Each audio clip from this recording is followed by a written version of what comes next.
નમસ્કાર વિદ્યાર્થી મિત્રો, તપોવન સાયન્સ એકેડમીમાં આપનું હાર્દિક સ્વાગત છે। આપણે લાસ્ટ વિડિયો લેક્ચરની અંદર જે સ્ટડી કરેલું હતું તે ટોપિક વિશે એક બ્રીફ ઇન્ટ્રોડક્શન આપણે મેળવી લઈએ। આપણે એનર્જી બેન્ડ ડાયાગ્રામનો અભ્યાસ કરેલો હતો। એનર્જી બેન્ડ ડાયાગ્રામનો આપણે અભ્યાસ કરેલો હતો।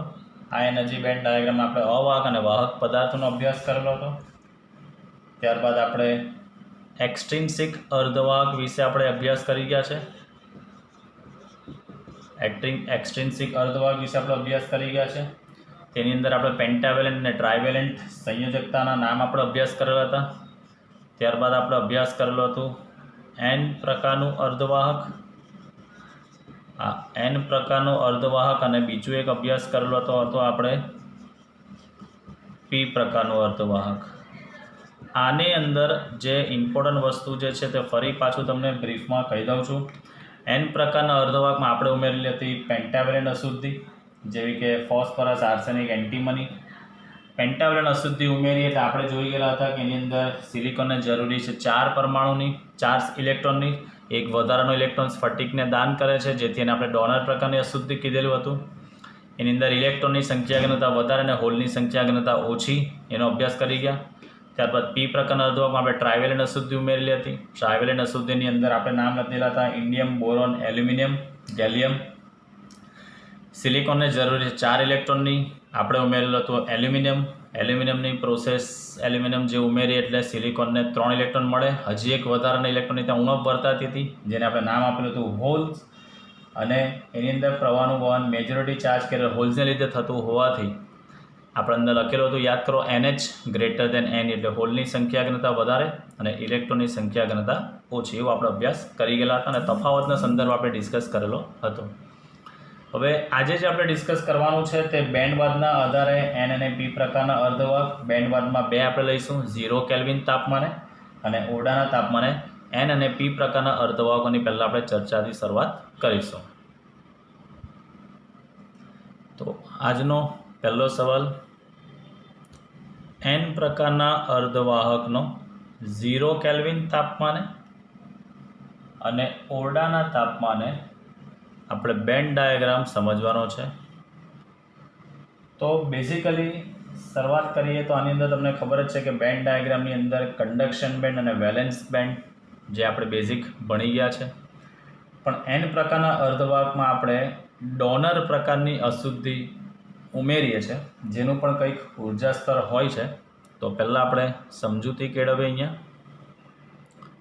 અહીંયા હું બેન્ડ ડાયાગ્રામ દોરું છું તો તમને ત્યારે બી કીધેલું હતું કે આની અંદર જ્યારે બી આ લાઇન તમે ડ્રો કરો તો ઇક્વી ડિસ્ટન્સ પર હોવી જોઈએ અને સમાન સંખ્યામાં લાઇન દોરો તો ઘણું સારું રહેશે। તો આ વસ્તુનું ખાસ ફરી પાછું આજે તમને કહું છું કે એક્ઝામમાં આ જે લાઇન તમે દોરો છો તો એ વસ્તુની ખાસ તમારે કાળજી રાખવાની રહેશે કે ઇક્વી ડિસ્ટન્સ એટલે સમાન અંતર હોય તો વધારે સારું, અને આજુબાજુથી એલાઇનમેન્ટ એનું સરખું રાખેલું ઘણું સારું રહેશે।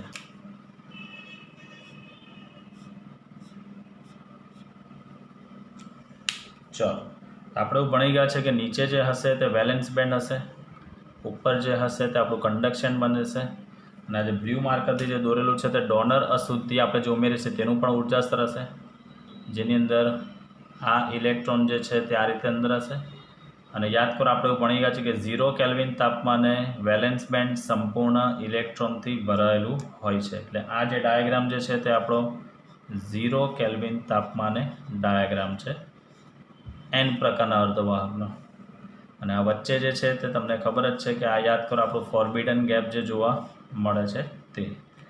તો આપણે એવું ડિસ્કસ કરી ગયેલા હતા કે 0 કેલ્વિન તાપમાને વેલેન્સ બેન્ડ સંપૂર્ણ ઇલેક્ટ્રોનથી ભરાયેલું હોય છે અને કન્ડક્શન બેન્ડ સંપૂર્ણ ખાલી હોય છે। અને એન પ્રકારના અર્ધવાહકમાં ડોનર પ્રકારની અશુદ્ધિ ઉમેરેલ હોવાથી ડોનર અશુદ્ધિનું ઉર્જા સ્તર જે છે કન્ડક્શન બેન્ડની ઘણી નજીક હોય છે, બરાબર। તો મેઇન વસ્તુ 0 કેલ્વિન તાપમાને વેલેન્સ બેન્ડ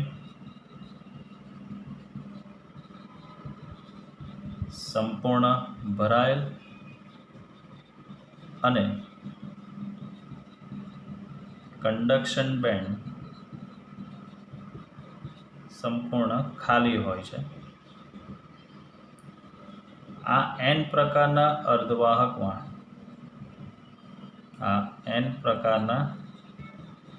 અર્ધવાહકમાં ડોનર અશુદ્ધિ ઉમેરેલ હોવાથી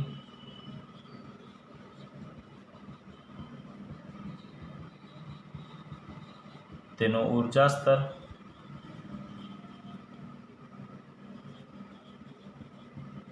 કંડક્શન બેન્ડની નજીક હોય છે, જે અહીંયા આકૃતિમાં આપણે દર્શાવી દીધેલું છે કે એનું જે ઉર્જા સ્તર જે છે તે કંડક્શન બેન્ડની નજીક હોય છે. ચાલો નેક્સ્ટ આગળ જઈશું. હવે મેઇન વસ્તુ કંડક્શન બેન્ડ જે છે એ લઘુત્તમ ઉર્જા સ્તર છે, કારણ કે એની અંદર અત્યારે કોઈ ઇલેક્ટ્રોન છે નહીં, અને વેલેન્સ બેન્ડ જે છે તે મહત્તમ ઉર્જા સ્તર છે, કારણ કે એની અંદર ઇલેક્ટ્રોન ભરેલા છે. ઈડી અને ઈસી, આ ઈડી અને ઈસી જે છે એ ઉર્જા સ્તરની ઘણી નજીક હોય છે, જે આપણે અહીંયા મેન્શન કરેલું છે. સિલિકોન માટે ઈસી અને ઈડીનો જે તફાવત જે છે તે 0.05 ઇલેક્ટ્રોન વોલ્ટ જેટલો હોય છે, અને જર્મેનિયમ હતે જો n પ્રકારનો અર્ધવાહક આપણે જર્મેનિયમમાંથી બનાવેલો હતો તો 0.01 ઇલેક્ટ્રોન વોલ્ટ હતે. તો અહીંયા આપણે લખી શકીએ સિલિકોન માટે ઈસી એટલે કંડક્શન બેન્ડ અને ઈડી, ઈસી અને ઈડીનો તફાવત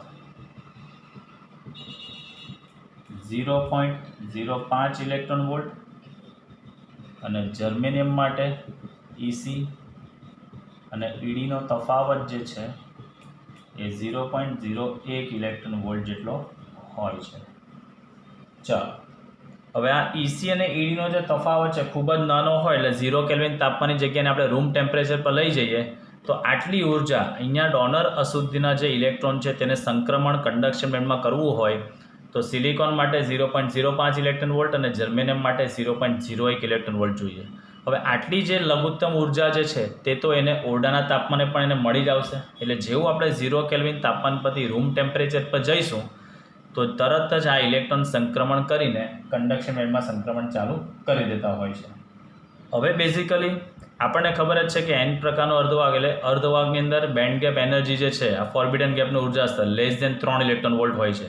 એટલે જેવા આપણે રૂમ ટેમ્પરેચર પર આવીશું એટલે ડોનરના ઇલેક્ટ્રોન પણ સંક્રમણ કરી શકે છે અને વેલેન્સ બેન્ડના ઇલેક્ટ્રોન પણ તાત્કાલિક સંક્રમણ ચાલુ કરી શકે છે. જેવું સંક્રમણ ચાલુ થશે એનો મતલબ કે હવે n પ્રકારના અર્ધવાહકમાં પ્રવાહનું વહન સ્ટાર્ટ થઈ ગયું છે. બરાબર. તો મેઇન વસ્તુ આપણે હવે અહીંયા ઓરડાના તાપમાનેનો પહેલાં તો બેન્ડ ડાયાગ્રામ જોઈએ. ચાલો ઓરડાના તાપમાને અહીંયા બેન્ડ ડાયાગ્રામ હું દોરું છું પહેલાં, પછી આપણે એનો અભ્યાસ ચાલુ કરીશું. ચાલો આ જે દોરેલું છે તો ઉપરનું સ્તર જે છે તે આપણું આ કંડક્શન બેન્ડ છે, નીચે જે દોરું છું અત્યારે આ જે આપણું વેલેન્સ બેન્ડ છે, અને અહીંયા જે દોરીએ છીએ આપણે આ જે છે તે આપણો ડોનર અશુદ્ધિનું ઉર્જા સ્તર છે. ચાલો હવે ખાસ સમજો, જે આની અંદર આ પહેલો ઇલેક્ટ્રોન છે, ધારો કે આને ઉર્જા મળી ગઈ છે તો એ સંક્રમણ પામીને ક્યાં જઈ શકે? કંડક્શન બેન્ડમાં જઈ શકે. તો અહીંયા હું દોરું છું, આ હોલ દોરું છું. આ જે ઇલેક્ટ્રોન છે પહેલો અહીંયા તેની જગ્યાએ હું હોલ દોરું છું, એનો મતલબ કે ઇલેક્ટ્રોન સંક્રમણ કરીને ક્યાં ગયો હશે? કોઈ પણ એક ઉર્જા સ્તરમાં અહીંયા ગયો હશે. ધારો કે હું અહીંયા હોલ દોરું છું તો આનો મતલબ કે અહીંયા જે ઇલેક્ટ્રોન હતો એ ઇલેક્ટ્રોન સંક્રમણ પામીને અહીંયા ગયો હોઈ શકે. બરાબર. અહીંયા હજી ઇલેક્ટ્રોનને ઉર્જા મેળવી નથી, ત્યાંનો ત્યાં દોરું છું, અહીંયા પણ નથી મેળવી. અહીંયા જે હોલ આવ્યો છે એનો મતલબ કે એણે સંક્રમણ કરીને અહીંયા ગયો હશે. અહીંયા હજી ઇલેક્ટ્રોન ત્યાંનો ત્યાં છે, અહીંયા ઇલેક્ટ્રોન ત્યાંનો ત્યાં છે, અહીંયા હોલ આવ્યો છે એનો મતલબ કે અહીંયાથી ઇલેક્ટ્રોન ટ્રાન્સફર થઈને એ અહીંયા ગયો હોઈ શકે. અહીંયા હજી ઇલેક્ટ્રોન છે. એનો મતલબ કે આ જે ડાયાગ્રામ દોરેલો છે આપણે સ્ટુડન્ટ્સ તે ઓરડાના તાપમાને જે દોરેલો છે તે છે આ. તો ઓરડાના તાપમાને જેવા આપણે જઈશું એટલે સેમિકન્ડક્ટરની અંદર પ્રવાહનું વહન સ્ટાર્ટ થઈ જશે. શાને કારણે?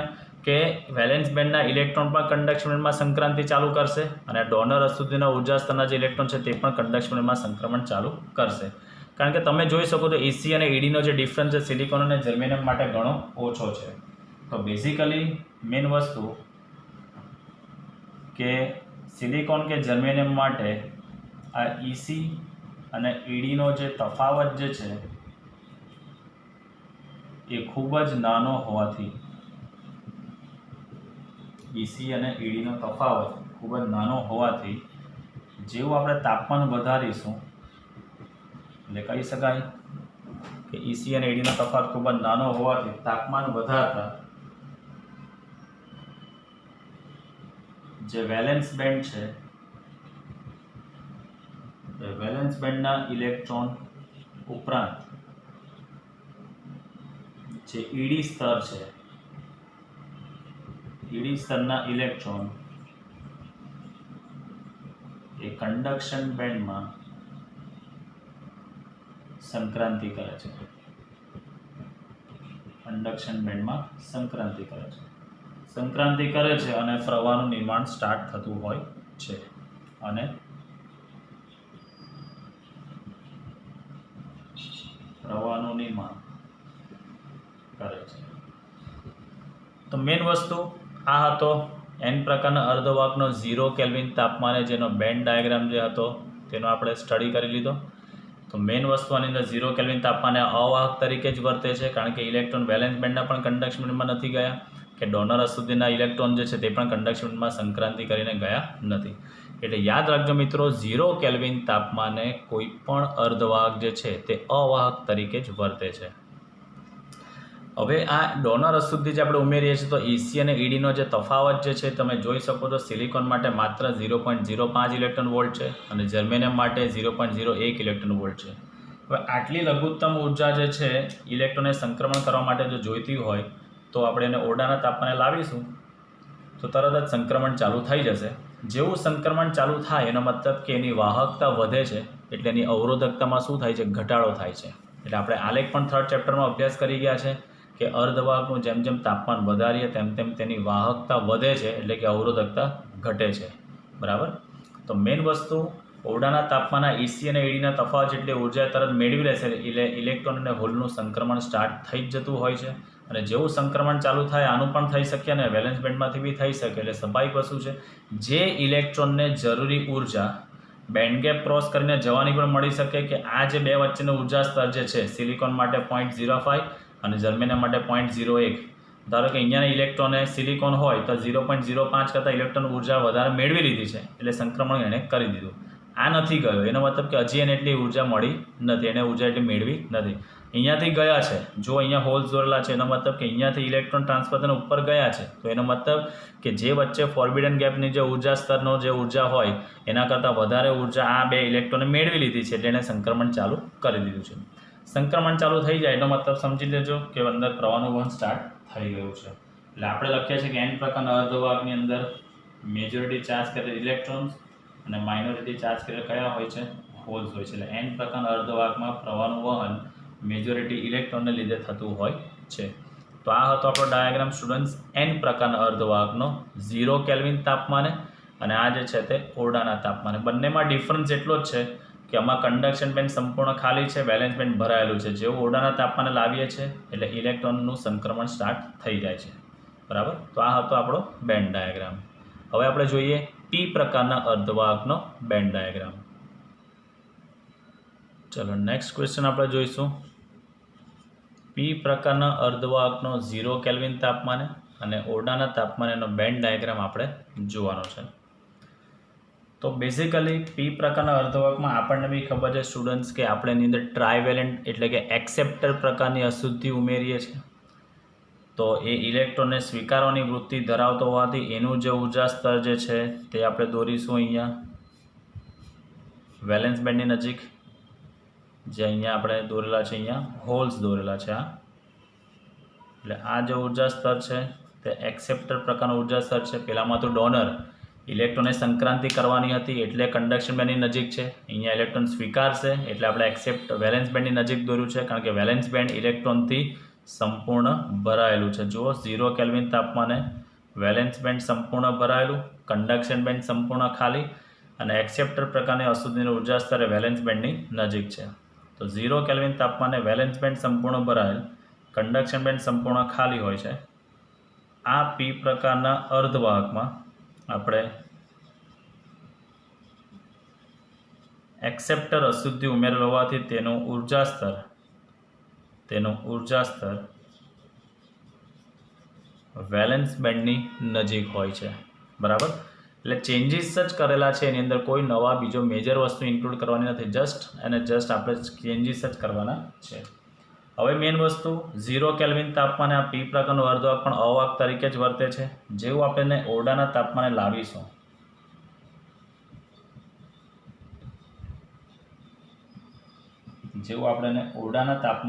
લાવીશું તો થશે શું? આની અંદર પણ જે આગળ ભણી ગયા છે તેવું જ સંક્રમણ આનું બી સ્ટાર્ટ થઈ જશે. અહીંયા જ સંક્રમણ અહીંયા પણ સ્ટાર્ટ થશે. કઈ રીતે તે આપણે સમજીએ. ચાલો, તો ઉપર આપણને ખબર જ છે જે દોરેલું છે તે આ કયું બેન્ડ કહેવાય સ્ટુડન્ટ્સ? કન્ડક્શન બેન્ડ છે, જે 0 કેલ્વિન તાપમાને ટોટલી ખાલી છે. અહીંયા દોરીએ છીએ આપણે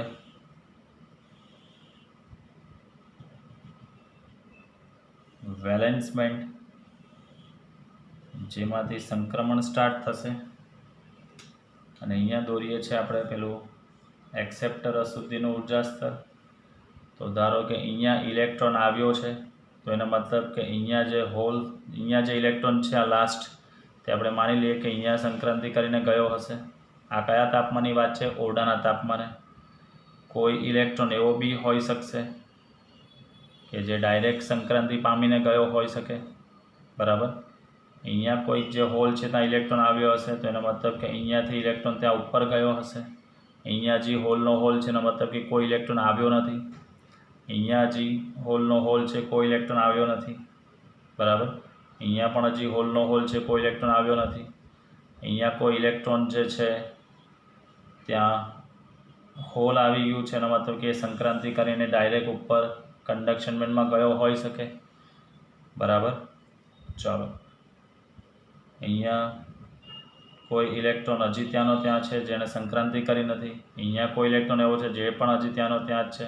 એટલે બેઝિકલી કહેવાનો કન્સેપ્ટ કે ઓરડાના તાપમાને શું થાય છે? સંક્રમણ સ્ટાર્ટ થઈ શકતું હોય છે. એ સંક્રમણ વેલેન્સ બેન્ડમાંથી એક્સેપ્ટર લેવલની અશુદ્ધિના ઉર્જા સ્તરમાં બી હોઈ શકે છે, અથવા તો વેલેન્સ બેન્ડમાંથી સીધું કન્ડક્શન બેન્ડમાં પણ થઈ શકતું હોય છે. એવું જરૂરી નથી કે વેલેન્સ બેન્ડના ઇલેક્ટ્રોન પહેલાં એક્સેપ્ટરના હોલ્સને જ ભરશે ને ત્યાંથી એ સંક્રાંતિ કરીને આગળ જશે. જે પ્રમાણે ઇલેક્ટ્રોનને ઉર્જા સ્તર મળે જેટલો જરૂરી હોય કન્ડક્શન બેન્ડમાં જવા માટે, તો એ ડાયરેક્ટ પણ ટ્રાન્સફર થઈ શકતો હોય છે. એટલે આની અંદર ઓરડાના તાપમાને જેવું આપણે સેમિકન્ડક્ટરને આપણે લઈ જઈએ તો તરત જ એની અંદર શું થશે? ઇલેક્ટ્રોન્સનું સંક્રમણ વેલેન્સ બેન્ડમાંથી કન્ડક્શન બેન્ડમાં ચાલુ થઈ જતું હોય છે. તો મેઇન વસ્તુ આપણે લખી શકીએ અહીંયા ઓરડાના તાપમાને વેલેન્સ બેન્ડ જે છે એ વેલેન્સ બેન્ડમાં રહેલા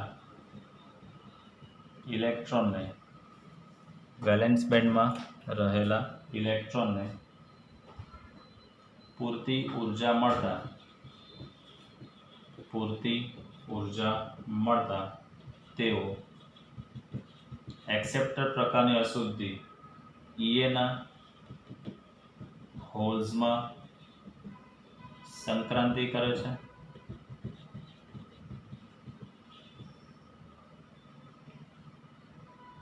આ ઉપરાંત અમુક ઇલેક્ટ્રોન ECમાં સંક્રાંતિ કરે છે, એટલે ડાયરેક્ટ કન્ડક્શન બેન્ડમાં પણ જઈ શકતા હોય છે. ECમાં સંક્રાંતિ કરે છે, એને કારણે બધા ઇલેક્ટ્રોન મોટાભાગે ટ્રાન્સફર થઈ જાય. તો હવે વેલેન્સ બેન્ડમાં હોલની સંખ્યામાં શું થશે? વધારો થશે. એટલે અહીંયા લખી શકાય પરિણામે વેલેન્સ બેન્ડમાં મોટી સંખ્યામાં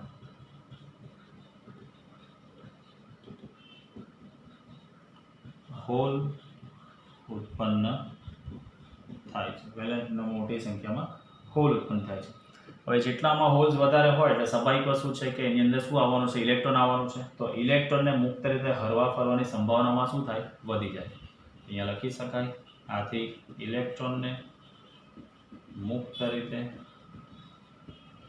હરવા ફરવાની સંભાવના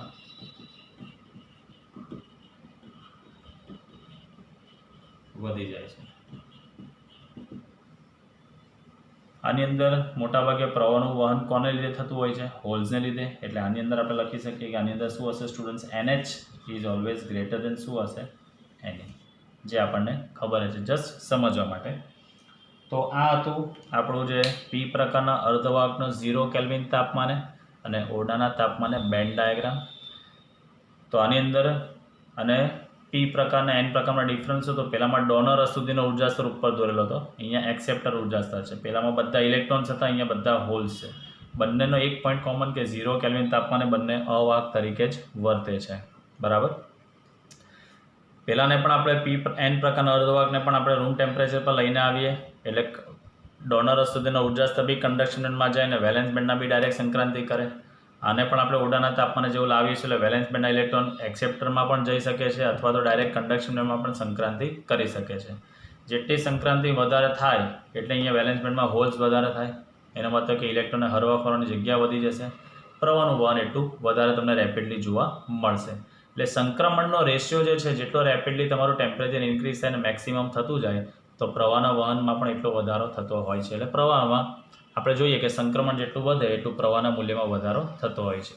તો સ્ટુડન્ટ્સ, આ જે હતું તે પી પ્રકારના અર્ધવાહકનો 0 કેલ્વિન તાપમાને અને ઓરડાના તાપમાને બેન્ડ ડાયાગ્રામ હતો. હવે આપણે જોઈશું એક ઇક્વેશન પ્રૂવ કરવાનું છે જે દાખલા માટે કામનું છે. તો એ આપણે જોઈશું શું છે તે. ચાલો નેક્સ્ટ ક્વેશ્ચન. એન અથવા પી પ્રકારના અર્ધવાહકો માટે આપણે Ni² Ne ઇન્ટુ NH સૂત્ર સાબિત કરવાનું છે. Ni² Ne ઇન્ટુ NH સૂત્ર આપણે સાબિત કરવાનું છે. Ni ડેટ ઇઝ આપણે આગળ નામ જોઈ જ ગયા છે, ઇન્ટ્રિન્સિક શુદ્ધ અર્ધવાહક માટે. Ne એટલે ઇલેક્ટ્રોનની સંખ્યા ઘનતા અને NH એટલે હોલની સંખ્યા ઘનતા. તો બેઝિકલી આપણે એવું ભણી ગયા છે સ્ટુડન્ટ્સ કે અર્ધવાહકમાં કોઈ ઇલેક્ટ્રોન વેલેન્સ બેન્ડમાંથી કન્ડક્શન બેન્ડમાં જાય અને ઇલેક્ટ્રોનને હોલનું જે જોડકું રચાય તે પરિસ્થિતિ ક્યારે બી સ્થિર નથી હોતી, કારણ કે તો રચાયા જ કરતા હોય છે. એટલે બેઝિકલી આપણે એવું ભણી ગયા છે કે કોઈ પણ જે આપણી પાસે સેમી કંડક્ટર હોય તો એ સેમી કંડક્ટરમાં ઇલેક્ટ્રોન વેલેન્સ બેન્ડમાંથી જ્યારે પણ એક કન્ડક્શન બેન્ડમાં જાય અને ઇલેક્ટ્રોન હોલનું જોડકું રચાય. ઇલેક્ટ્રોન આગળ ગયો ત્યાં શું રચાય? હોલ રચાય ને. માનો કે આ બેન્ડ છે, અહીંયાથી ઇલેક્ટ્રોન આગળ ગયો છે અહીંયા, તો ત્યાં શું રચાવાનું? હોલ રચાવાનું. એટલે ઇલેક્ટ્રોન અને હોલ જે છે તેનું ઓલવેઝ તમને શું રચાતું જોવા મળશે? જોડકું રચાતું જોવા મળતું હોય છે. તો મેઇન વસ્તુ અર્ધવાહકમાં ઇલેક્ટ્રોન વેલેન્સ બેન્ડમાંથી કન્ડક્શન બેન્ડમાં જાય અને ઇલેક્ટ્રોન અને હોલનું જે જોડકું રચાય છે તે પરિસ્થિતિ સ્થિર હોતી નથી. એનો મતલબ કે દર વખત એવું નહીં કે પહેલી દરેક સેકન્ડે આટલા જ ઇલેક્ટ્રોન હોલના જોડકા રચાય, તેવી પરિસ્થિતિનું નિર્માણ આમાં થઈ શકતું હોતું નથી. કેમ? તો આપણે એવું ભણી ગયા છે કે ઇલેક્ટ્રોન્સને જેટલી ઉર્જા એને જરૂરી મળી આવે તરત તો એક સાથે 2 ઇલેક્ટ્રોન બી જઈ શકે છે, એક સાથે 5 ઇલેક્ટ્રોન બી જઈ શકે છે, ડિપેન્ડ્સ. બરાબર. તો આ પરિસ્થિતિ દર સેકન્ડે ફિક્સ હોઈ શકતી નથી. એટલે મેઇન વસ્તુમાં થતું શું હોય કે જે આપણો પદાર્થ હોય એ પદાર્થના તાપમાન અનુસાર ઇલેક્ટ્રોન અને હોલ વચ્ચે શું થતી જાય? અથડામણ થતી જાય, અને અથડામણ થાય એટલે ઇલેક્ટ્રોન પાછા હોલમાં પણ આવી જતા હોય છે. એટલે મેઇન વસ્તુ આની અંદર જેમ જેમ તાપમાન બદલાતું જાય એટલે તાપમાન અનુસાર થતું શું જાય આની અંદર કે ઇલેક્ટ્રોન અને હોલ વચ્ચે અથડામણો થતી જાય.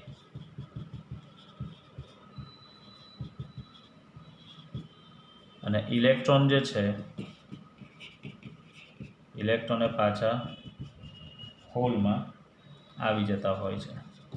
કારણ કે આપણને ખબર છે હોલ એ શું છે સ્ટુડન્ટ્સ? ધન વિદ્યુતભારિત કણ આપણે લીધેલું છે, એટલે જ્યાં જગ્યા ખાલી પડશે ત્યાં પાછો આવવાનો ઇલેક્ટ્રોન તો છે જ. એટલે બેઝિકલી ઇલેક્ટ્રોન અને હોલનું જે જોડકું ઉત્પન્ન થાય છે અને ફરી પાછું જે પુનઃસંયોજન થાય છે, જે હોલ પડે છે ત્યાં ફરી પાછા ઇલેક્ટ્રોન આવી જાય છે ને. એટલે બેઝિકલી અહીંયા ઇલેક્ટ્રોન હતો તે ઉપર ગયો એટલે જોડકું રચાયું ઇલેક્ટ્રોન હોલના પહેલો પોઈન્ટ. હવે જ્યાં હોલ રચાયો અહીંયા તો ફરી પાછો ઇલેક્ટ્રોન બી આવવાનો જ છે, એટલે ફરી પાછું પુનઃસંયોજન બી થવાનું છે. એટલે પહેલાં ઇલેક્ટ્રોન અને હોલનું જોડકું બને, જ્યાં હોલ આવ્યું તો પાછો ઇલેક્ટ્રોન એટલે એનું રીકોમ્બિનેશન બને. એટલે બેઝિકલી જે આની અંદર પુનઃસંયોજન થાય છે, ઇલેક્ટ્રોન અને હોલનું જે પુનઃસંયોજન થાય છે એ પુનઃસંયોજનની પ્રક્રિયાનો દર જે છે તે ઇલેક્ટ્રોન અને હોલની સંખ્યા ઘનતાના સમપ્રમાણમાં હોય છે. ઇલેક્ટ્રોન્સ અને હોલની સંખ્યા ઘનતાના સમપ્રમાણમાં હોય છે. એટલે કહેવાનો કન્સેપ્ટ કે ઇલેક્ટ્રોન હોલ્સનું જે નિર્માણ થાય છે તે પ્રક્રિયા અને ઇલેક્ટ્રોન હોલનું ફરી પાછું પુનઃસંયોજન થાય છે તે પ્રક્રિયા એક સાથે થતી હોય. જેવો ઇલેક્ટ્રોન આગળ ગયો એટલે ત્યાં હોલ રચાયો એટલે ઇલેક્ટ્રોન હોલનું જોડકું, જ્યાં હોલ છે ત્યાં ફરી પાછું ઇલેક્ટ્રોન આવવાનું જ છે એટલે પાછું પુનઃસંયોજન થવાનું. તો બેઝિકલી ઇલેક્ટ્રોન હોલનું જોડકું ઉત્પન્ન થવાનો દર અને તેનો પુનઃસંયોજનનો દર કેવો હોય છે? સમાન હોય છે. ઇલેક્ટ્રોન હોલનું જોડકું ઉત્પન્ન થવાનો દર અને જ્યાં હોલ છે ત્યાં પાછું ઇલેક્ટ્રોન આવીને પુનઃસંયોજન થાય છે તેનો દર એ હંમેશા કેવો હોય છે? સમાન જ હોય છે, જે ઇલેક્ટ્રોન અને હોલની સંખ્યા ઘનતાના સમપ્રમાણમાં હોય છે. તો માટે અહીંયા લખી શકાય પુનઃસંયોજનનો દર, ચલનકાળા માટે અચળાંક મૂકું છું R × NE × NH. બરાબર. હવે આપણે અંતર્ગત એટલે પેલું ઇન્ટ્રિન્સિક અર્ધવાહક માટે આપણે ભણી ગયા છે કે અંતર્ગત અર્ધવાહકની અંદર Ni that is equal to Ne that is equal to NH છે. તો માટે આ જે પુનઃસંયોજનનો દર જે છે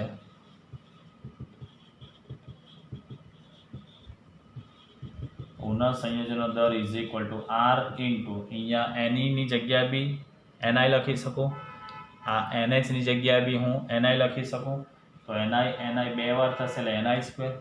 આ પણ પુનઃસંયોજનનો દર. સંતુલિત અવસ્થા લઈએ તો પુનઃસંયોજનનો દર અને ઇલેક્ટ્રોન હોલ જે છે જોડકું ઉત્પન્ન થાય તેનો દર સમાન જ હોય છે.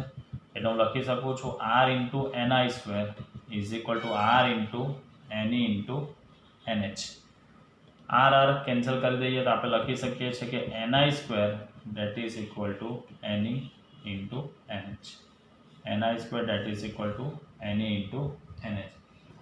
એટલે કહેવાનો કન્સેપ્ટ કે આ પણ પુનઃસંયોજનનો દર જે છે, ધારો કે આપણી પાસે કોઈ ઇન્ટ્રિન્સિક અર્ધવાહક હોય તો એની અંદર Ne = NH = Ni લખી શકીએ. તો અહીંયા Ni લખ્યું અને આ બંને ઇક્વેશનને જસ્ટ ખાલી હું સાથે સરખાવું છું કે જે પુનઃસંયોજન દર થાય છે તે જ પાછું ઇલેક્ટ્રોન હોલનું જોડકું ઉત્પન્ન કરે છે. બંને દર સમાન છે. તો આ પુનઃસંયોજન દર મેં આ લખ્યો આના આધારે, અને ઇલેક્ટ્રોન હોલનું જોડકું જે છે તે બી આ જ વસ્તુ છે. એટલે મેં બંનેને શું કર્યું છે? સરખાવેલું છે. R બંને બાદથી કેન્સલ એટલે આપણું ઇક્વેશન બની જાય છે Ni² that is equal to Ne × NH. Ni² that is equal to Ne × NH. આ ઇક્વેશન આધારે તમને પરીક્ષામાં પૂછે કે ઇલેક્ટ્રોનની સંખ્યા ઘનતા આપી દીધી છે, ઇન્ટ્રિન્સિકની સંખ્યા ઘનતા આપી દીધી છે, તો હોલની સંખ્યા ઘનતા શોધો. આવા દાખલા તમને પરીક્ષામાં પૂછાઈ શકશે, જે આપણે આગળ દાખલામાં અભ્યાસ કરીશું. હવેનો જે ટોપિક છે અર્ધવાહક N અને P બની ગયા. હવે આપણે બંનેને કમ્બાઈન કરીને એક નવી રચના, જેને આપણે પહેલા લેક્ચરમાં ડિસ્કસ કરેલો હતો, ડાયોડ વિશે અભ્યાસ કરવાનો હતો. ડાયોડ વાલ્વ જે હતું તે. તો આપણે ડાયોડ શું છે તેના વિશેનો અભ્યાસ કરવા માટે આપણા N અને P પ્રકારના અર્ધવાહકનો અભ્યાસ અહીંયા પૂરો કર્યો છે. હવે એનાથી આપણે આગળ જઈશું ડાયોડ બનાવવા માટે, જેમાં આ N અને P પ્રકારના અર્ધવાહકનો આપણે ઉપયોગ કરવાના છીએ. તો નેક્સ્ટ ટોપિક આપણે લઈશું હવે PN જંક્શન ડાયોડનો. એ ટોપિક એક્ઝામ લક્ષી છે અને એ જો PN જંક્શનનો ટોપિક એકદમ સારી રીતે તમે સમજીને એને વ્યવસ્થિત પચાવી દેશો તો જે એન્ટ્રન્સનો એક ટોપિક જે છે ટ્રાન્ઝિસ્ટરનો, તે ટોપિક તમારા માટે ઘણો એટલે ઘણો સરળ થઈ જશે. કારણ કે હવે ચેપ્ટરની મેઇન શરૂઆત અહીંયાથી થાય છે. આ બધું જે હતું તે બેઝિક શું છે, P પ્રકારનો અર્ધવાહક, N પ્રકારનો અર્ધવાહક, અહીંયાથી હવે આપણે કોમ્બિનેશન બનાવીને આગળ વધવાનું છે. ચાલો નેક્સ્ટ ટોપિક આપણે સમજીશું PN junction diode. Important topic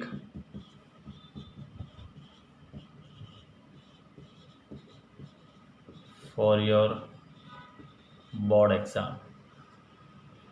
Important topic for your board exam. ચાલો તો સમજીએ હવે આપણે શું છે આ PN જંક્શન ડાયોડ. એ વસ્તુ શું છે તે સમજીએ. નામ પરથી ખબર પડે, એક P પ્રકારનો અર્ધવાહક લેવાનું છે, એક N પ્રકારનો અર્ધવાહકને લઈને બંનેને આપણે જોડી દઈશું તો બનતી રચના PN જંક્શન બનવાની છે, બરાબર. તો અહીંયા હું સિમ્પલ સમજવા માટે ખાલી લખું છું આકૃતિ પદના આધારે. આ એક P પ્રકારનો અર્ધવાહક છે. બીજું એક લઉં છું હું, એક N પ્રકારનો અર્ધવાહક લઉં છું. એ બંનેને હું જોડી દઉં છું. તો આ બની જાય છે આપણો PN જંક્શન. આ જે પોઈન્ટ બને છે સ્ટુડન્ટ્સ અહીંયા, ડેટ ઇઝ કોલ્ડ, એને આપણે નામ આપીશું આ જંક્શન છે. તો મેઇન વસ્તુ, P પ્રકારના અર્ધવાહકનું N પ્રકારના અર્ધવાહક સાથે કાયમી જોડાણ કરતા બનતી રચનાને PN જંક્શન તમે કહી શકો છો. તો અહીંયા લખી શકાય શોર્ટમાં, P પ્રકારના અર્ધવાહકની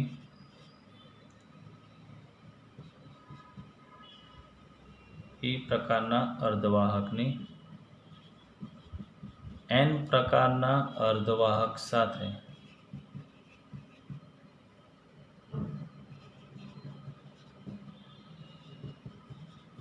કાયમી જોડાણ કરતા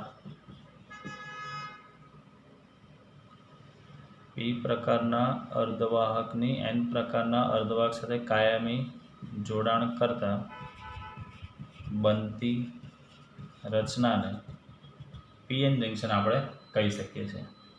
હવે આના વિશેનો ડિટેલ સ્ટડી તમને ખબર જ છે કે P પ્રકારના અર્ધવાહકમાં આપણે ટ્રાયવેલેન્ટ અશુદ્ધિ ઉમેરવાની છે, નામ આપી દઈશું એલ્યુમિનિયમ. અને N પ્રકારના અર્ધવાહકમાં આપણે પેન્ટાવેલેન્ટ અશુદ્ધિ ઉમેરીશું, જેવી કે આર્સેનિક. P પ્રકારના અર્ધવાહકમાં આપણને ખબર છે કે હોલની સંખ્યા વધારે હશે અને N પ્રકારના અર્ધવાહકમાં ઇલેક્ટ્રોનની સંખ્યા ઘનતા વધારે હોય છે. તો હું અહીંયા આકૃતિ દોરું છું. જે કમ્પ્લીટ PN જંક્શન બન્યો હશે તે પહેલાંની સ્થિતિ, જે આખું જંક્શન જે જોડાઈને બને છે તે કઈ રીતે બને છે તે આપણે સમજવાનું છે. ચલો અહીંયા હું દોરું છું. આ જે છે તે P પ્રકારનો અર્ધવાહક છે, આ N પ્રકારનું અર્ધવાહક છે. N પ્રકારના અર્ધવાહકની અંદર આપણે આ ઉમેરીએ છીએ પેન્ટાવેલેન્ટ અશુદ્ધિના પરમાણુ. અહીંયા દોરું છું. અહીંયા ટ્રાયવેલેન્ટના પરમાણુઓ છે. N પ્રકારના અર્ધવાહકમાં મેજોરિટી ચાર્જ કેરિયર તરીકે ઇલેક્ટ્રોન હોય છે, જે અહીંયા દોરેલા છે. અને માઇનોરિટી ચાર્જ કેરિયર આ જે દોરું છું તે હોલ્સ છે. સેમ આની અંદર અહીંયા મેજોરિટી ચાર્જ કેરિયર તરીકે હોલ્સ હશે, જે અહીંયા દોરું છું. અને માઇનોરિટી ચાર્જ કેરિયર તરીકેની અંદર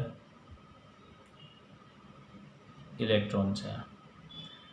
આ જે સર્કલ જે કરેલા છે તેને તમારે સમજવાના છે સ્ટુડન્ટ્સ, એ હોલ છે. અને જે આડી લાઈન જે છે તેને તમારે સમજવાનું છે તે ઇલેક્ટ્રોન છે. એની અંદર આપણે જે અશુદ્ધિ ઉમેરેલી છે તેને નામ આપી દઈએ. N પ્રકારમાં આપણે ઉમેરેલી છે અહીંયા આ આર્સેનિક. P પ્રકારના અર્ધવાહકમાં આપણે ઉમેરેલું છે અહીંયા એલ્યુમિનિયમ. બરાબર. તો આ જે આકૃતિ દોરેલી છે અત્યારે તે જંક્શન બન્યા પહેલાંની સ્થિતિ છે. આ જે છે તે જંક્શન બન્યા પહેલાંની સ્થિતિ છે. હવે સમજવાની અંદર, જેવું આપણે P પ્રકારના અર્ધવાહકને N પ્રકારના અર્ધવાહકના સાથે સંપર્કમાં લાવીશું એટલે થશે શું, તો કે N વિભાગના અર્ધવાહકના મુક્ત ઇલેક્ટ્રોન એ જંક્શનમાં થઈને આ જંક્શન ક્રોસ કરીને P વિભાગમાં પ્રસરણ પામશે. હવે આની અંદર સૌથી ઇમ્પોર્ટન્ટ વસ્તુ જે સમજવાનું છે તે ડિફ્યુઝન એટલે શું તે એક સમજવાનું છે. વર્ડ ડિફ્યુઝન શું છે તે તમને કહું છું, અને બીજું ડ્રિફ્ટ એટલે શું તે સમજજો. તો મેઇન વસ્તુ, P પ્રકારના અર્ધવાહકને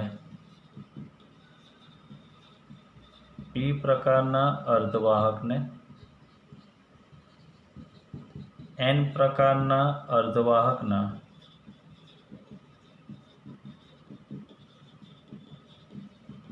સંપર્કમાં લાવતા, એટલે પહેલાં અલગ અલગ હતા, હવે આપણે બંનેને શું કરી દીધા છે, જોઈન્ટ કરી દઈએ છીએ. તો આ P પ્રકારના અર્ધવાહકને જેવું આપણે N પ્રકારના અર્ધવાહકના સંપર્કમાં લાવીશું એટલે થશે શું, કે એન વિભાગમાં જે મુક્ત ઇલેક્ટ્રોન છે તે આ જંક્શન ક્રોસ કરીને પી વિભાગના હોલમાં ડિફ્યુઝન પામે. ડિફ્યુઝન પામવું એટલે પ્રસરણ પામવું. ડિફ્યુઝન પામવું એટલે શું થવું? પ્રસરણ પામવું. એટલે પી પ્રકારના અર્ધવાહકને એન પ્રકારના અર્ધવાહકના સંપર્કમાં લાવતા એન વિભાગના મુક્ત ઇલેક્ટ્રોન પી વિભાગના હોલમાં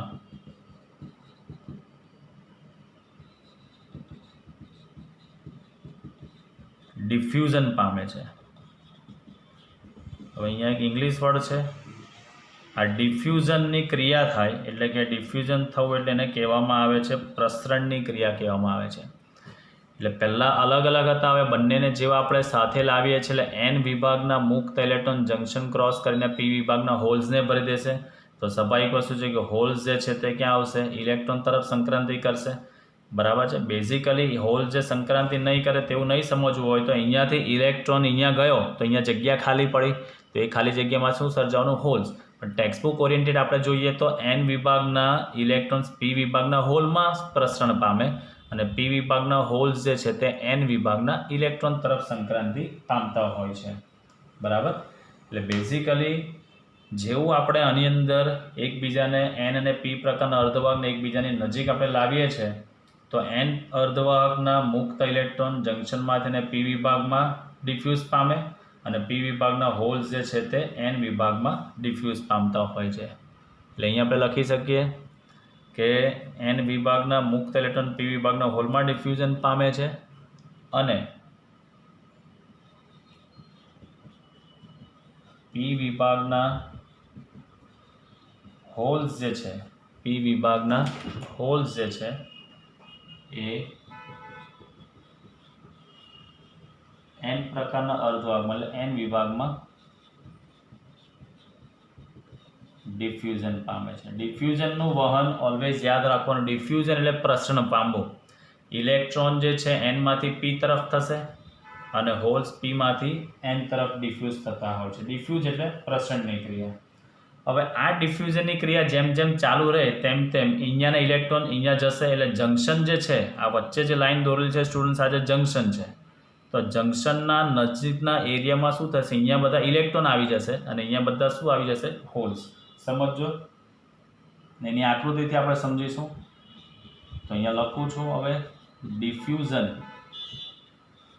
ડિફ્યુઝનની જે પ્રક્રિયા છે એ ડિફ્યુઝનની પ્રક્રિયા ચાલુ રહે છે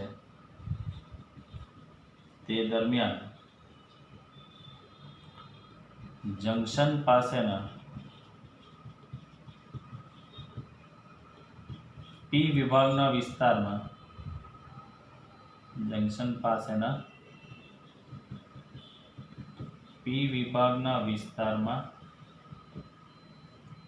ઋણ આયનો એટલે કે ઇલેક્ટ્રોન્સ, એનું નામ આપું છું ઋણ આયનો, ઇલેક્ટ્રોન્સ વધતા જાય છે અને એન વિભાગના વિસ્તારમાં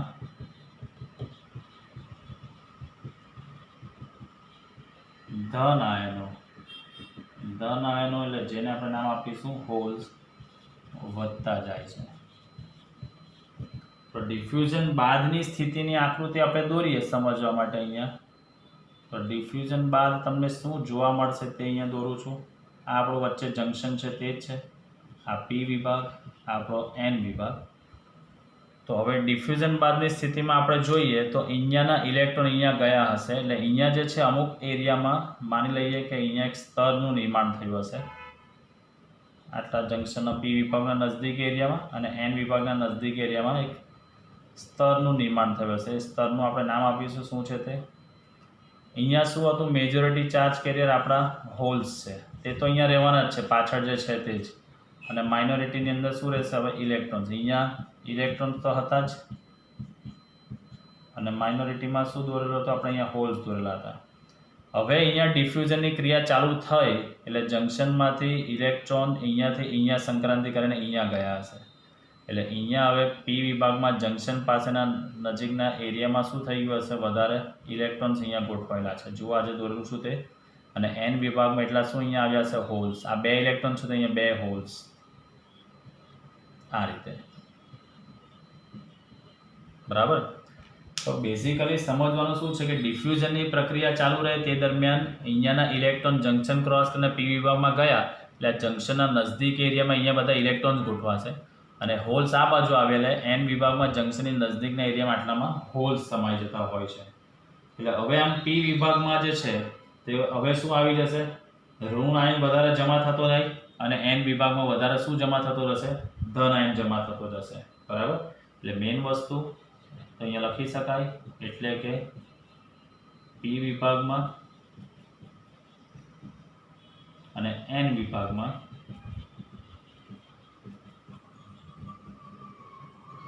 અનુક્રમે પી વિભાગ આવે તો ઋણ આયનો સમજવાનું અને એન વિભાગ આવે તો ધન આયનો જમા થતા જાય છે. એટલે જંક્શનના નજદીકના એરિયામાં શું થવાનું, હવે આ જે ઇલેક્ટ્રોન ને હોલ્સ અહીંયા જે સમાઈ ગયા છે તે બધા કેવા છે, મુક્ત નથી. મુક્ત કયા હતા, પાછળના હતા. આ જે બધા હતા તે મુક્ત નહીં. હવે આ બંને કેવા થઈ ગયા છે, એકદમ રીકોમ્બિનેશન જૂથમાં બની ગયા છે. ઋણ ઋણ ધન ધન ઋણ ઋણ ધન ધન એવી રીતે જોડાઈ ગયા છે. તો આ જે સ્તર જે બને છે, જે મેં અહીંયા દોરેલું છે જંક્શનની નજદીકી એરિયામાં આટલા વિસ્તારમાં, તો આ જે એક પ્રકારનું જે સ્તર બને છે તે સ્તરને તમે કહી શકો છો ડેપ્લેશન લેયર. એને તમે કહી શકો છો ડેપ્લેશન સ્તર.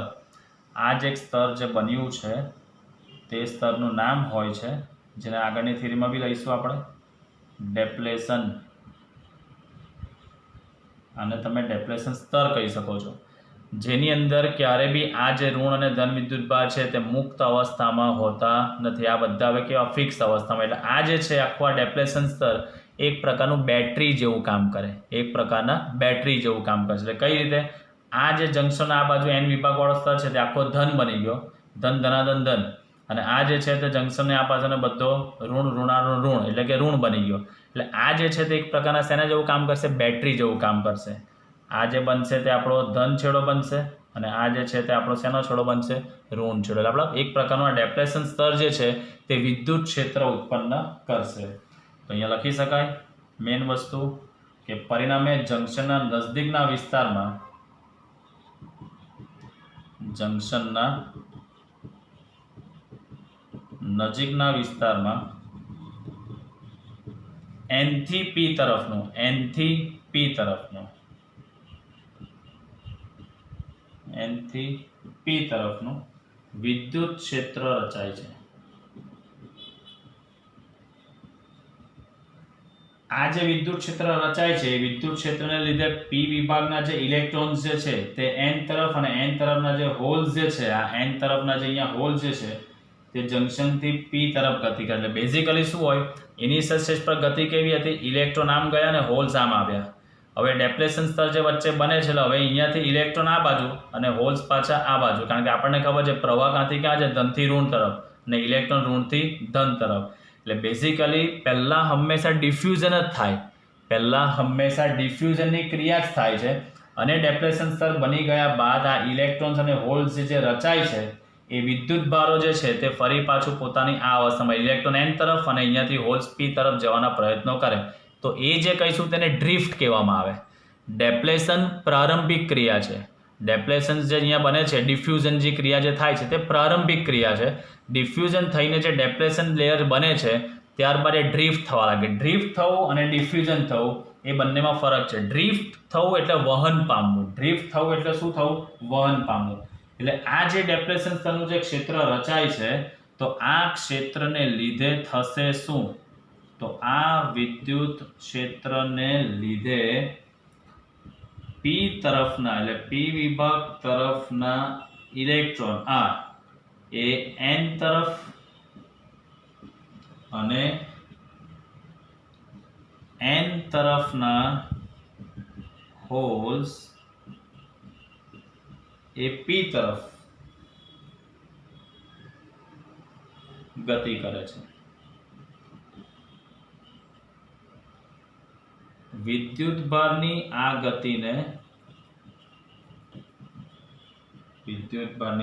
ગતિને તમે કહી શકો છો ડ્રિફ્ટ કહે છે. એટલે ઓલવેઝ પહેલાં શું થતું હોય છે સ્ટુડન્ટ્સ, જે મેં તમને કીધું કે પી વિભાગની અંદર આપણે જોઈ ગયા ઇનિશિયલ સ્ટેટ પર મેજોરિટી ચાર્જ કેરિયર અહીંયા હોલ્સ અને આમાં મેજોરિટી ચાર્જ કેરિયર ઇલેક્ટ્રોન્સ, બંનેને એકબીજાની નજીક આપણે જોડી દઈશું. એટલે અહીંયાના હોલ્સ પી વિભાગના હોલ જંક્શન ક્રોસ કરીને એન તરફ અને એન વિભાગના ઇલેક્ટ્રોન જંક્શન ક્રોસ કરીને પી વિભાગ તરફ જશે. પી વિભાગ તરફ જશે એનો મતલબ કે ઇનિશિયલ સ્ટેજ પર જે ક્રિયા થશે તે કઈ ક્રિયા થશે? ડિફ્યુઝનની ક્રિયા. ડિફ્યુઝ થવું એટલે કે પ્રસરણ પામવું, એટલે પહેલાં એ પ્રસરણની ક્રિયા કરશે. જેવું પ્રસરણ કમ્પ્લીટ થશે એટલે ધીરે ધીરે અહીંયા શું થશે? અહીંયાના ઇલેક્ટ્રોન અહીંયા જશે એટલે પી વિભાગની અંદર હવે કોણ વધારે આવી જશે? અહીંયા ઇલેક્ટ્રોન્સ સમાશે અને એન વિભાગમાં અહીંયા જંક્શનના નજદીકની એરિયામાં હોલ્સ આવી જશે. એટલે હવે પી વિભાગમાં પહેલાંની જેમ મેજોરિટી કેરિયર હોલ્સ રહેશે નહીં, કારણ કે ઇલેક્ટ્રોન ઘણા બધા આવી ગયા હશે.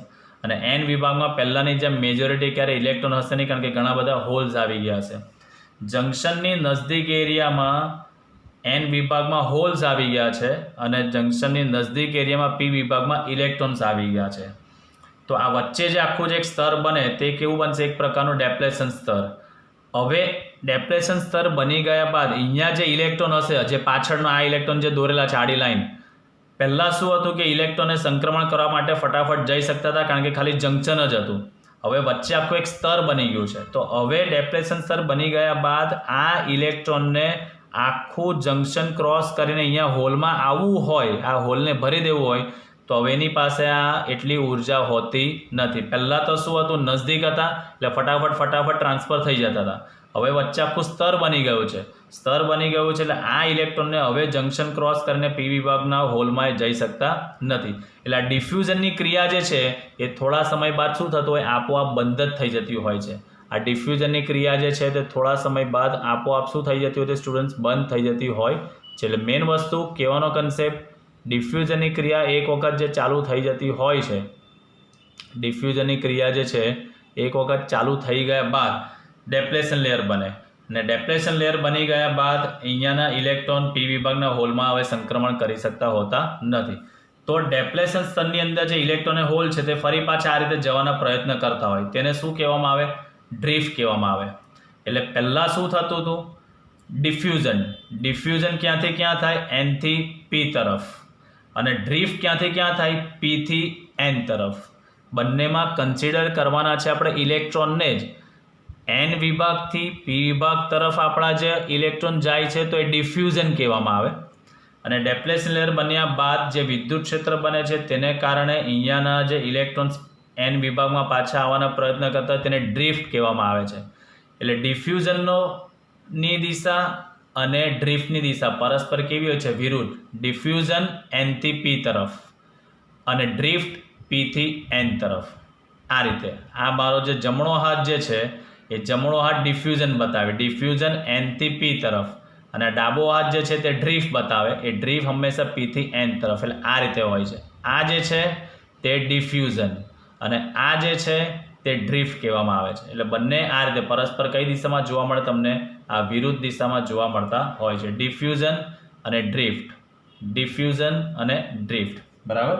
એટલે ડિફ્યુઝનની ક્રિયા જે છે એ પણ થોડા સમય બાદ બંધ થઈ જતી હોય છે. કેમ?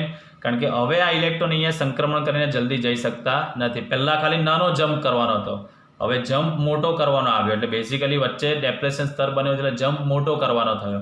એ જમ્પ મોટો કરવાને કારણે હવે આ ઇલેક્ટ્રોન પાસે એટલી ઉર્જા હોતી નથી કે સંક્રાંતિ પામીને પી વિભાગના હોલમાં જઈ શકે. એટલે ડિફ્યુઝનની ક્રિયા જે છે તે થોડા સમય બાદ આપોઆપ બંધ થઈ જતી હોય છે.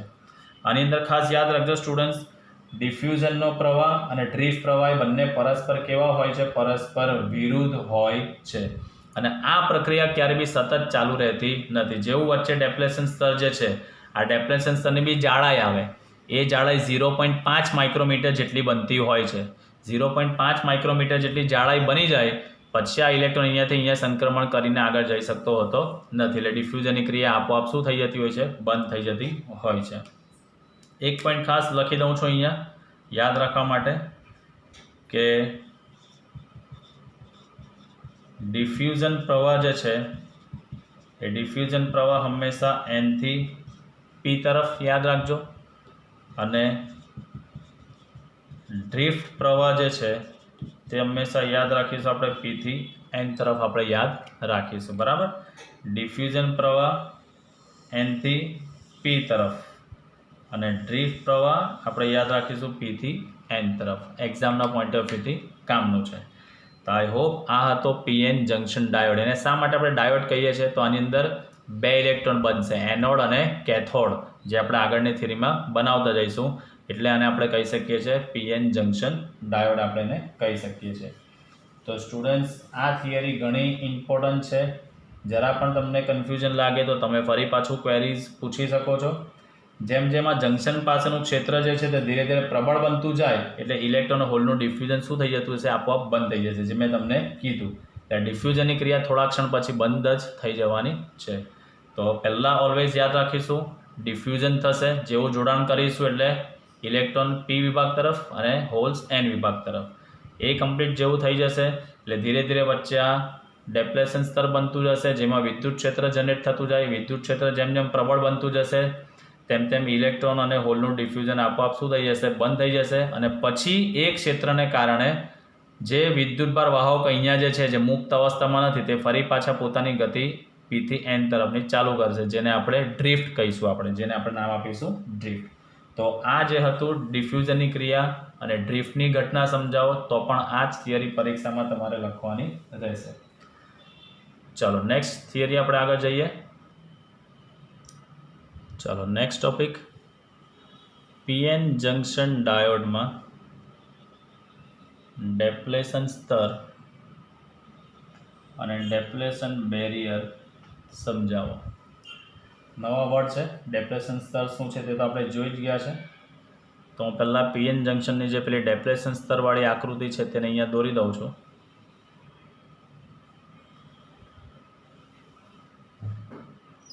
આ વચ્ચે યાદ છે આપણું આ જંક્શન હતું.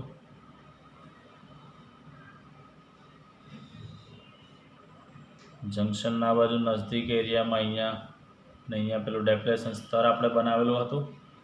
આ પી વિભાગ છે, આ એન વિભાગ છે.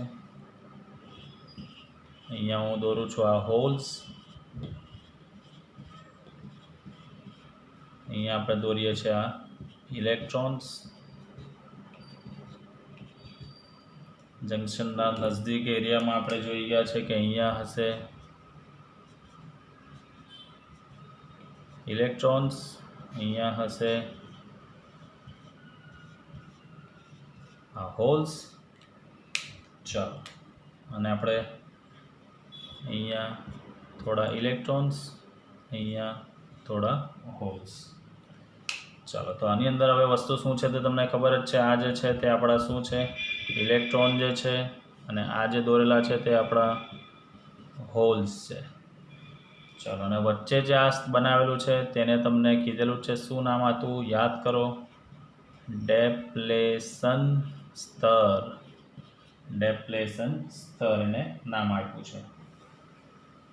તો યાદ કરો સ્ટુડન્ટ્સ, આપણે ભણી ગયા છે કે પી વિભાગ અને એન પ્રકારના અને પી પ્રકારના અર્ધવાહકને એકબીજાના સંપર્કમાં લાવીએ એટલે જંક્શનના નજદીકની વિસ્તારમાં એન વિભાગમાંથી ઇલેક્ટ્રોન્સ પી વિભાગમાં અને પી વિભાગના હોલ્સ એન વિભાગમાં પ્રસરણ પામે છે.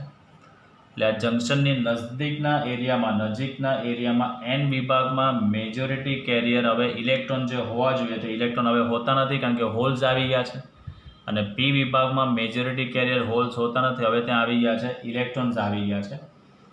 તો બેઝિકલી ડિફ્યુઝનની ક્રિયા થઈ ગયા બાદ પી અને એન પ્રકારનો અર્ધવાહક પોતાના મેજોરિટી ચાર્જ કેરિયરની સંખ્યામાં શું કરતો હોય છે? ઘટાડો ઓટોમેટિકલી થઈ જતો હોય છે. તો મેઇન વસ્તુ અહીંયા લખી શકાય, પી અને એન પ્રકારના અર્ધવાહકોને એકબીજાના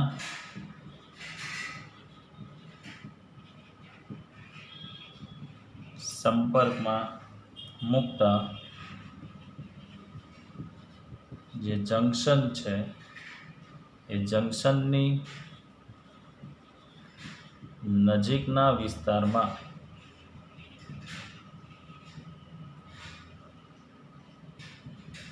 એન વિભાગમાંથી ઇલેક્ટ્રોન પી વિભાગમાં અને પી વિભાગમાંથી હોલ્સ એન વિભાગમાં પ્રસરણ પામે છે, ડિફ્યુઝન પામે છે. ચાલો, મેન વસ્તુ ડિફ્યુઝન પામશે એટલે આપણે જોઈએ હમણાં જ કે હવે જે જંક્શનના નજીકના વિસ્તારમાં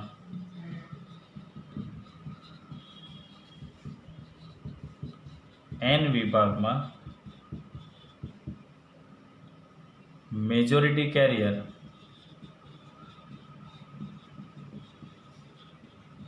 ઇલેક્ટ્રોન હવે રહેતા નથી અને પી વિભાગમાં મેજોરિટી કેરિયર હોલ્સ રહેતા નથી.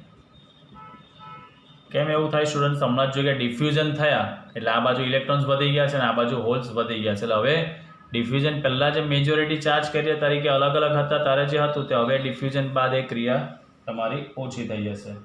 તો જંક્શન પાસેના નજદીકના વિસ્તારની અંદર આ એક પ્રકારનું જે સ્તર બનશે તે વિસ્તારને આપણે નામ આપીશું ડેપ્લેશન સ્તર.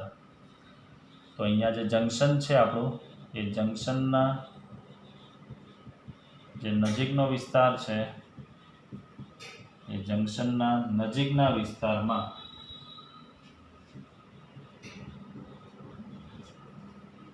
ડેપ્લેશન સ્તર, આ ડેપ્લેશન સ્તરને તમે બીજું કહી શકો છો સ્પેસ ચાર્જ વિસ્તાર કહેવાય છે. જંક્શનના નજદીકના વિસ્તારમાં ડેપ્લેશન સ્તર અથવા સ્પેસ ચાર્જ વિસ્તાર જોવા મળે છે. ચાલો, હવે જે ડેપ્લેશન સ્તર બનતો હોય છે તેમાં મુક્ત વિદ્યુતભાર હવે હોતા નથી. એની અંદર આ જે વિદ્યુતભારો છે તે મુક્ત હોતા નથી, જેમાં વિદ્યુતભારો મુક્ત હોતા નથી. ચલો, આ જે સ્તર જે બને છે તે સ્તરની જાડાઈ, જે મેં તમને કીધું આ સ્તરની જાડાઈ 0.5 માઇક્રોમીટર જેટલી હોય છે. હવે આપણને લાગે કે સર આ સ્તરની જાડાઈ તો કેટલી નાની છે, 0.5 માઇક્રોમીટર, પણ એ આપણા માટે નથી, એ ઇલેક્ટ્રોન અને હોલના સંક્રમણ માટે છે. જે એ લોકો માટે આ સ્તરની જાડાઈ પણ કેવી કહેવાય? મોટી કહેવાય. એટલે જેવું આ સ્તરની જાડાઈ બની જતી હોય એટલે હવે અહીંયાથી આ ડિફ્યુઝન થવાનું શું થઈ જાય? બંધ થઈ જતું હોય છે. બરાબર. ચાલો, તો હવે શું થયું કે જે ઇલેક્ટ્રોન હોલનું સંક્રમણ થયું તો એન વિસ્તારમાંથી ઇલેક્ટ્રોન અને પી વિસ્તારમાંથી હોલની સંખ્યા શું થઈ ગઈ? ઘટી ગઈ. ઘટી ગઈ એટલે બંને બાજુના વિસ્તારમાં શું થવાનું? પોતપોતાના વિદ્યુત સ્થિતિમાન જનરેટ થશે અને એ બંનેના પોતપોતાના વિદ્યુત સ્થિતિમાન અલગ અલગ હોવાને કારણે વિદ્યુત સ્થિતિમાનનો શું જોવા મળશે? તમને તફાવત જોવા મળે. તો બેઝિકલી અહીંયા લખી શકાય આપણે કે જે એન વિભાગમાંથી ઇલેક્ટ્રોન તથા પી વિભાગમાંથી હોલ્સની સંખ્યા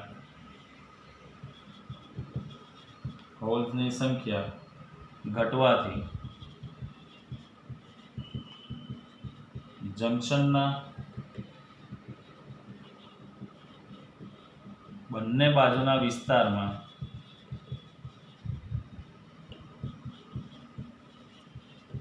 વિદ્યુત સ્થિતિમાનનો તફાવત સર્જાય છે અને એ તફાવત જે છે ઇલેક્ટ્રોનની એનથી પી તરફ ગતિ રોકે. એટલે મેં તમને કીધું તેમ યાદ કરો કે આ જે વચ્ચે ડેપ્લેશન સ્તર બની જાય છે, આ ડેપ્લેશન સ્તર જે છે એના જે ઉદ્ભવતું ક્ષેત્ર ધીરે ધીરે એટલું પ્રબળ બને કે એની પ્રબળતા જેમ જેમ વધતી જાય તેમ અહીંયાથી ઇલેક્ટ્રોનનું પી વિભાગ તરફ સંક્રમણ શું થતું જાય? બંધ થઈ જાય. કેમ? તો તમને મેં કીધું પહેલાં આગળની થિયરીમાં કે વચ્ચે પહેલાં ખાલી જંક્શન જ હતું, એટલે અહીંયા જે ઇલેક્ટ્રોન છે ફટાફટ સંક્રમણ કરીને જતા રહ્યા, એટલે અહીંયા ઇલેક્ટ્રોન ગોઠવાય અને અહીંયા હોલ્સ આવી ગયા. હવે ધીરે ધીરે આ ઇલેક્ટ્રોનને હોલને લીધે નજીકના એરિયામાં શું થાય? આકર્ષણ બળને કારણે વિદ્યુત ક્ષેત્ર પ્રબળ થઈ જાય. એ પ્રબળ એટલું થઈ જાય કે હવે આ ઇલેક્ટ્રોનને અહીંયાથી જંક્શન ક્રોસ કરીને આ હોલમાં જવું હોય તો હવે જઈ શકતા હોતા નથી. કેમ?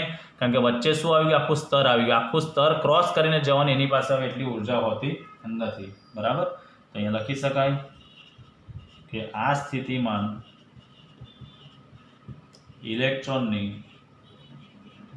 n થી p તરફ ગતિ રોકતું હોવાથી તેને બેરિયર પોટેન્શિયલ કહેવામાં આવે છે. જે વિદ્યુત સ્થિતિમાન જે રચાશે જેને લીધે સંક્રમણ બંધ થશે તેને આપણે બેરિયર પોટેન્શિયલ કહેવામાં આવે છે. આ બેરિયર પોટેન્શિયલનું મૂલ્ય જો સિલિકોન હોય તો સિલિકોન માટે મૂલ્ય છે 0.7 વોલ્ટ અને જર્મેનિયમ હોય તો જર્મેનિયમ માટે મૂલ્ય છે 0.3 વોલ્ટ. બરાબર છે? તો બેઝિકલી આપણે જોવા જઈએ તો આ વોલ્ટેજ જે છે અહીંયા જે વિદ્યુત ક્ષેત્ર જે રચાતું હોય છે આ વિદ્યુત ક્ષેત્ર જે રચાતું હોય છે અહીંયા ડેપ્રેશન સ્તરમાં તો સિલિકોન હોય તો ત્યાં કેટલા વોલ્ટેજ તમને મળે? 0.7 અને જર્મેનિયમ હોય તો તમને કેટલા મળી શકતા હોય છે? 0.3 વોલ્ટ જેટલા મળી શકતા હોય છે. આટલા વોલ્ટ અહીંયા સિલિકોનમાં જનરેટ થાય એટલે અહીંયાથી ઇલેક્ટ્રોનનું હોલ તરફ સંક્રમણ બંધ થઈ જતું હોય છે અને જર્મેનિયમ હોય તો 0.3 વોલ્ટ જનરેટ થાય તો એ અહીંયાથી હોલનું સંક્રમણ ઇલેક્ટ્રોનનું સંક્રમણ થવા દેતું નથી. જે આગળની થ્રીમાં તમને કીધું આ શેના તરીકે વર્તે? બેટરી જેવું ફંક્શન કરશે. શેના જેવું કરશે? બેટરી જેવું. હવે આ જે ડેપ્રેશન બેરિયરનો જે આલેખ્ય રજૂઆત છે તેને હવે આપણે અહીંયા દોરીશું. તો એની આલેખ્ય રજૂઆત અહીંયા દોરું છું. આ વિદ્યુત સ્થિતિમાનની એક્સિસ છે અને આ જે છે તે એક્સિસ એક્સ એક્સિસ આપણી એ જંક્શનથી અંતર દર્શાવે છે. આ વચ્ચેના જંક્શનથી આ અંતર. ધારો કે આ જે બ્લેક માર્કરથી લાઈન દોરી છે તે જ લાઈનમાં હું અહીંયા દોરું છું આ અને અહીંયા જે છે તે થોડું આ બાજુ દોરું છું. આ બાજુ ધન છે એટલે અહીંયાથી ઋણ તરફનું સ્થિતિમાન તમને મળે આ રીતે. ગ્રાફ તમને આવો દેખાશે આ રીતે. હા, બરાબર. તો અહીંયાથી આ જે છે આખું જેને આપણે નામ આપીશું આ V0 આ તમારો આખો બેરિયર વોલ્ટેજ કહી શકાય. આ જે છે તે આખો શું કહી શકાય? તમારો બેરિયર વોલ્ટેજ તમે કહી શકો છો. આ ડેપ્લેશન સ્તર જે બનાવ્યું છે આ ડોટ લાઇનથી આ ડોટ લાઇન જેની જાડાઈ આપણે લખીએ છીએ કેટલી? 0.5 માઇક્રોમીટર જેટલી એની જાડાઈ છે. તો આ હતો સ્ટુડન્ટ્સ આલેખ, ડેપ્લેશન બેરિયરનો આલેખ છે. જે ડેપ્રેશન સ્તરની પહોળાઈ હોય તે પહોળાઈના આધારે તમને આ વોલ્ટેજ મળતા હોય છે. આ ધન અને આ જે છે તે ઋણ કોર્ડન ખાલી દર્શાવેલા છે. તો આ હતું સ્ટુડન્ટ્સ આપણો ડેપ્રેશન સ્તર અને ડેપ્રેશન બેરિયર જે છે જેમાં કેવી રીતે એનો આલેખ્ય રજૂઆત છે તે આપણે ડિસ્કસ કરી લીધું છે. બરાબર. આ પીએન જંક્શન ડાયોડ જે છે તેને તમારે પરિપથમાં દોરવો હોય, આ પીએન જંક્શન ડાયોડ જે છે માનો કે તમારે એને પરિપથમાં દોરવો છે. પરિપથ એટલે કોઈ સર્કિટ તમે બનાવો છો તો સર્કિટમાં તમારે દોરવો હોય તો આવો તો તમે દોરી નથી શકવાના. તો તેના માટેની એની પરિપથ સંજ્ઞા છે આ રીતે. આ એની પરિપથ સંજ્ઞા છે. પીએન જંક્શન ડાયોડની આ પરિપથ સંજ્ઞા. પી એટલે પોઝિટિવ જેને આપણે કહીશું એનોડ અને ઋણ છે જેને આપણે નામ આપીશું કેથોડ. એટલે આ જે છે તેનો એનોડ અને આ જે છે તેનો છેડો કેથોડ છે. બરાબર. મેઇન વસ્તુ આ જે એરો જે છે એ એરો હંમેશાની પ્રવાહની દિશા દર્શાવે. તો પ્રવાહ હંમેશા ક્યાંથી ક્યાં હશે સ્ટુડન્ટ્સ? આપણે પીથી એન તરફ એટલે પોઝિટિવ ટુ નેગેટિવ એટલે એનોડથી કેથોડ તરફ. પ્રવાહની દિશા હંમેશા એનોડથી કેથોડ તરફ જે અહીંયા દર્શાવેલ છે. બરાબર. મેઇન વસ્તુ પીએન જંક્શનની અંદર પી વિભાગ છે, આ આપણો પી વિભાગ અને આ આપણો એન વિભાગ. તો પી વિભાગના ટર્મિનલને આપણે એનોડ કહીશું અને એન વિભાગના ટર્મિનલને આપણે કેથોડ કહીશું. અને પીએન જંક્શનની અંદર એનોડ અને કેથોડ બે ઇલેક્ટ્રોડ હોવાથી તેને આપણે નામ આપીશું ડાયોડ કહેવાય.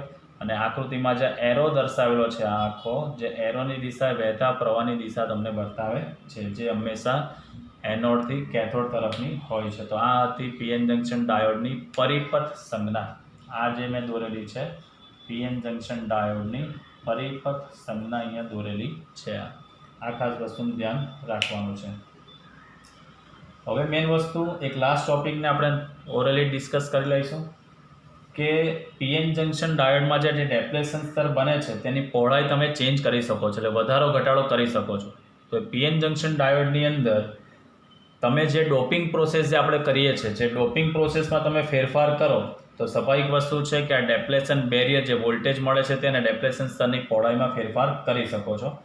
એ પહોળાઈનું પ્રમાણ અને બેરિયર જે વોલ્ટેજ જે મળે છે વોલ્ટેજનું પ્રમાણ એ અશુદ્ધિના પ્રમાણ પર આધાર રાખતું હોય છે. અશુદ્ધિનું પ્રમાણ પર કઈ રીતે તો સમજો. ધારો કે તમે ડોપિંગની પ્રોસેસ ઓછી રાખો છો એટલે અશુદ્ધિનું પ્રમાણ તમે આમાં ઓછું રાખો છો તો ડેપ્લેશન વિસ્તારની પહોળાઈ તમારી કેવી જોવા મળે? તમને બ્રોડ જોવા મળે. એટલે જંકશન આગળ ક્ષેત્ર તમારું કેવું થઈ જાય? નબળું પડી જાય. અને અશુદ્ધિનું પ્રમાણ જો તમે વધારે રાખતા હોય તો ડેપ્લેશન સ્તરની પહોળાઈ જે છે તે ઘટી જાય એટલે ક્ષેત્ર તમારું કેવું બનતું હોય? તીવ્ર બનતું હોય. સ્વાભાવિક વસ્તુ જગ્યા મોટી હોય, ક્લાસ ઘણો મોટો હોય ને ક્લાસમાં 5 જ છોકરા બેઠેલા હોય તો બેઝિકલી એ લોકો એટલી ઇફેક્ટ આપી શકતા હોતા નથી. પણ બેઝિકલી છોકરાઓ વધારે હોય એટલે અશુદ્ધિનું પ્રમાણ વધારે હોય તો ઓટોમેટિકલી એક બેન્ચ પર 2ની જગ્યાએ 3 બેસાડો તો ઇફેક્ટ કેવી મળે? તમને વધારે મળતી હોય છે. એટલે કહેવાનો કન્સેપ્ટ કે પીએન જંકશન ડાયોડમાં જે ડેપ્લેશન સ્તર જે બનતું હોય છે તેની જાડાઈ અને જે વોલ્ટેજ જે મળતા હોય છે તે એ અશુદ્ધિના પ્રમાણ પર આધાર રાખે છે. અશુદ્ધિ વધારે તો ક્ષેત્ર તીવ્ર મળશે અને અશુદ્ધિ ઓછી તો ક્ષેત્ર તમને નબળું મળશે. ફરી પાછું, અશુદ્ધિ વધારે તો ક્ષેત્ર તીવ્ર તો પહોળાઈ નાની અને અશુદ્ધિ ઓછી તો ક્ષેત્ર નબળું તો આ તમારી વિડ્થ બ્રોડ થઈ જશે. એટલે અશુદ્ધિના પ્રમાણ પર પણ ડેપ્લેશન સ્તરની જાડાઈ આધારિત હોય છે. તો અહીંયા આપણો પીએન જંકશન ડાયોડની ટોપિક કમ્પ્લીટ થાય છે. હવે આ જ ટોપિકને આપણે નેક્સ્ટ વિડીયો લેક્ચરની અંદર એક ઇમ્પોર્ટન્ટ ટોપિક આપણે જોવાનો છે, ફોરવર્ડ બાયસ અને રિવર્સ બાયસ વિશેની સમજૂતી. પણ એ સમજવા માટે તમને આ ડેપ્લેશન સ્તર અને આ ડિફ્યુઝન અને ડ્રિફ્ટ કેવી રીતે થાય છે તે સારી રીતે આગળ વધવું જરૂરી છે. તો kindly request to all the students, આજના વિડીયો લેક્ચર્સને ઘણો શાંતિથી અને સમજીને એક એક પોઈન્ટ શું હું બોલું છું, કઈ રીતે નિર્દેશન કર્યું છે તેને ધ્યાનથી સમજજો. અને એમાં તમને લેક્ચર્સમાં કોઈ પણ ક્વેરી હોય તો તમે એનું ઇન્ડિકેશન આપીને પર્સનલી વોટ્સએપ કરીને પૂછી શકો છો. Thank you for watching this video.